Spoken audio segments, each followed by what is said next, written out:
देश भर में स्वतंत्रता दिवस की धूम देखने को मिल रही है। इसी क्रम में दिल्ली के हरिनगर स्थित MCL सरस्वती बाल मंदिर स्कूल में भी स्वतंत्रता दिवस का कार्यक्रम किया गया, जिसमें कि बच्चों ने खूब सारी प्रस्तुति पेश करी। जी हाँ, अलग अलग रंगारंग कार्यक्रम जो है बच्चों के द्वारा यहाँ पर पेश किए गए, चाहे वो योगा को लेकर हो या स्पोर्ट्स। अलग अलग सेक्टर में किस तरीके से आज की डेट में हिंदुस्तान काम कर रहा है, वो सारी झलकियाँ यहाँ पर देखने को मिली। तस्वीरें हम आपको दिखा रहे हैं कि किस तरीके से हरिनगर स्थित MCL सरस्वती बाल मंदिर स्कूल में जो है स्वतंत्रता दिवस का जो कार्यक्रम है ये रखा गया। सबसे पहले यहाँ पर आप देखिए किस तरीके से यहाँ पर बच्चों ने झंडा तोलन किया, उसके बाद यहाँ पर जो है राष्ट्रगान किया गया और उसके बाद बारी बारी से बच्चों ने अपने अपने कार्यक्रमों की प्रस्तुति करी।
तो आप देख सकते हैं कि किस तरीके से यहाँ पर अलग अलग जो रंगारंग कार्यक्रम है बच्चों के द्वारा पेश किए जा रहे हैं।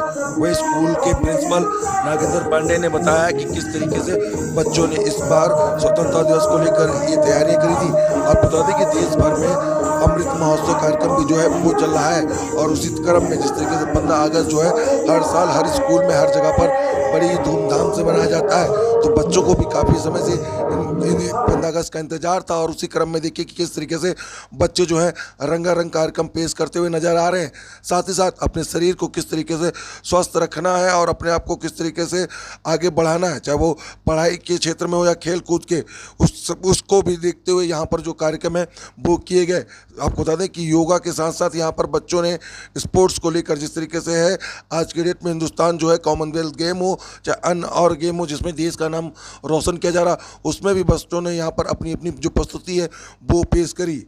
आरसो न्यूज़ की तमाम खबरों को देखने के लिए हमारे YouTube चैनल को सब्सक्राइब करें और ताज़ा तरीन खबरों को पढ़ने के लिए हमारी वेबसाइट www.arsonews.com पर विजिट करें, जहाँ पर आपको देश दुनिया की तमाम खबरें मिलती हैं। आरसो न्यूज़ के लिए आप देख रहे हैं कैमरामैन मनोज कुमार के साथ संजीव सिंह की रिपोर्ट।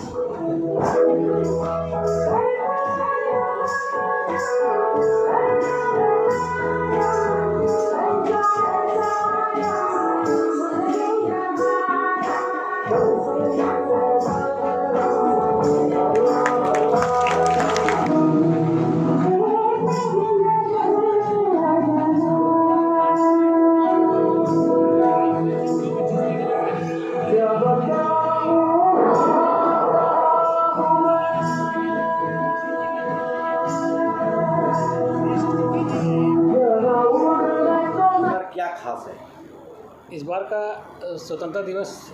इसलिए खास है क्योंकि देश इस बार 75वां जो स्वतंत्रता दिवस है वो मना रहा है। तो 75 साल पूरे होने का हमने अमृत महोत्सव नाम दिया है। ये पूरे देश में एक सबने प्रकल्प लिया है कि एक इस कार्यक्रम को तिरंगा यात्रा घर घर तिरंगा के माध्यम से हमने मनाना है। तो एक जन जागरण का तरीका भी है कि सबको पता चलना चाहिए कि हमारा जो देश है वो किस तरह से आज़ाद हुआ, कितने लोगों ने इसमें आहुतियाँ दी अपने प्राणों की और कितने लोग शहीद हुए। तो इसलिए इस बार ये खास इसका महत्व रखता है।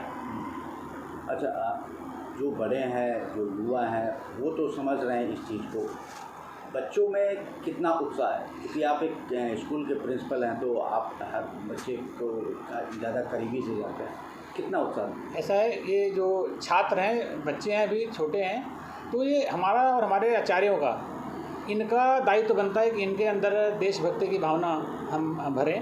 और ये जो देशभक्ति की भावना है, ये ऐसे लेक्चर से नहीं किया जा सकता। जैसे बहुत सारे कार्यक्रम आयोजित किए जाते हैं, कार्यक्रम में बच्चे देशभक्ति गीत, देशभक्ति नृत्य और योग, ये जो हमारे कल्चर है, हमारी संस्कृति है, इनसे संबंधित बहुत सारे कार्यक्रम प्रस्तुत करते हैं। अगर वो उसमें सम्मिलित होते हैं तो अपने आप ही जो स्वतंत्रता दिवस है, अपने आप उनके अंदर घर का जाता है। उनको लगता है हाँ, स्वतंत्रता के लिए लोगों ने कितनी कुर्बानियाँ दी थी। ये माध्यम होता है बच्चों को के अंदर ये शिक्षा डालने का। और हमारा जो विद्यालय है, ये विद्यालय शिक्षा के साथ साथ संस्कार, और संस्कार के साथ साथ बच्चों के अंदर देशभक्ति की भावना जागृत हो, वो बहुत पहले से विद्या भारती करती आ रही है। तो ऐसे ही हमारे जो छात्र हैं, आचार्य हैं, पूर्व छात्र हैं, अभिभावक हैं, मैनेजमेंट के सदस्य हैं, सब लोग इसमें मिल करके इस प्रकल्प को पूरा करने के लिए हम लोग अग्रसर हैं। आज जो कार्यक्रम हुए, क्या क्या कार्यक्रम हुए? आज जो देश जो आज़ादी का अमृत महोत्सव मना रहा है, जिसमें हम भारतवर्ष के लोगों, संस्कृति और उपलब्धियों की गौरवशाली इतिहास को याद करने के लिए और उसको जश्न मनाने के लिए हम सब एकत्रित हुए। उसमें जो हमारे जो शहीद थे, स्वतंत्रता सेनानी थे, उन्होंने कितनी कुर्बानियाँ दी, उसको बच्चों ने गीत के माध्यम से और योग के माध्यम से, एक नाटक के माध्यम से, नृत्य के माध्यम से, बहुत सारे ये सब एक तरह से प्रस्तुति दी। और बच्चों ने स्पीच भी दिए। तो सब चीज़ें एक तरह से कहते हैं गागर में सागर। छोटे से 1.5 घंटे के कार्यक्रम में जो देशभक्ति का जितना बच्चों के अंदर जो भावनाएं थी, और भावनाओं ने उस भावनाओं को अभिव्यक्त किया गया बच्चों के माध्यम से। और इसमें हमने कोशिश की कि ज़्यादातर बच्चे इसमें सम्मिलित हों। ठीक है। आज़ादी के अमृत महोत्सव पे सर्वप्रथम सबको मैं बहुत शुभकामनाएं देना चाहता हूं कि जो 75 वर्ष हमने पूरे किए हैं, तो एक गर्व की बात है। और जो 75 वर्षों में हमने पाया, अचीव किया, उसके लिए सभी भारतवासियों को बहुत बहुत शुभकामनाएं। मैं 4 साल यहाँ पे विद्यालय में पढ़ा यहाँ पे, और 86 में मैंने यहाँ से पास आउट किया। बहुत ही गर्व महसूस होता है जब हम स्कूल में वापस आते हैं और हम स्कूल के लिए कुछ काम कर रहे हैं, उस करने से हमें और अच्छी आत्म संतुष्टि मिलती है। गर्व महसूस होता है कि मैं भी कुछ स्कूल के लिए अपना योगदान दे सकता हूँ। आज बच्चों ने एक से एक प्रस्तुति दी, आपको अपना पुराना दिन याद आया? बिल्कुल जी, अपना पुराना दिन याद आता है। हम भी जो है इंडिपेंडेंस डे के कार्यक्रम में पार्टिसिपेट करते थे, कुछ गीत में, संगीत में, कुछ जो भी गतिविधियाँ होती हैं उसमें अच्छे से पार्टिसिपेट करते थे। तो एकदम बैठे बैठे दिमाग में पुराने दिन याद आता है कि हम भी यहाँ खड़े थे, ऐसा कर रहे थे, वैसा कर रहे थे। बिल्कुल स्मरण होता है इस बात का। क्या अंतर है उस समय के जो बच्चे जो एक्टिविटी करते थे 15 अगस्त पे, और इस अब जो बच्चे जो कर रहे हैं, क्या अंतर होंगे? अभी मुझे लगभग 35 वर्ष हो गए हैं यहाँ से अपना ग्रेजुएशन किए हुए, पढ़ाई हुए स्कूल से। तो उस ज़माने के जो विचार और जो मॉडर्नाइजेशन थोड़ा कम था। अब आजकल के बच्चे थोड़े मॉडर्नाइजेशन के अंदर आ चुके हैं, नए नए विचार आ चुके हैं, और बच्चों का भी माइंड जो है क्रिएटिव ज़्यादा हो गया है पहले की अपेक्षा।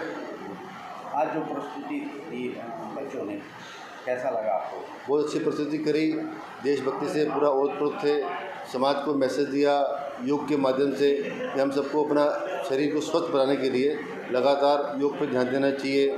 देश के अंदर जो गतिविधियाँ चल रही हैं, सिर्फ आज़ादी का पर्व या आज़ादी की रक्षा करना देश के प्रधानमंत्री या सरकार का कर्तव्य नहीं है, अपितु पूरे देशवासियों को, हम जहाँ हैं, जिस पोजीशन में हैं, हमें भी अपने देश के लिए, अपने समाज के लिए, देश की आज़ादी के लिए कुछ न कुछ कार्य करते रहना चाहिए।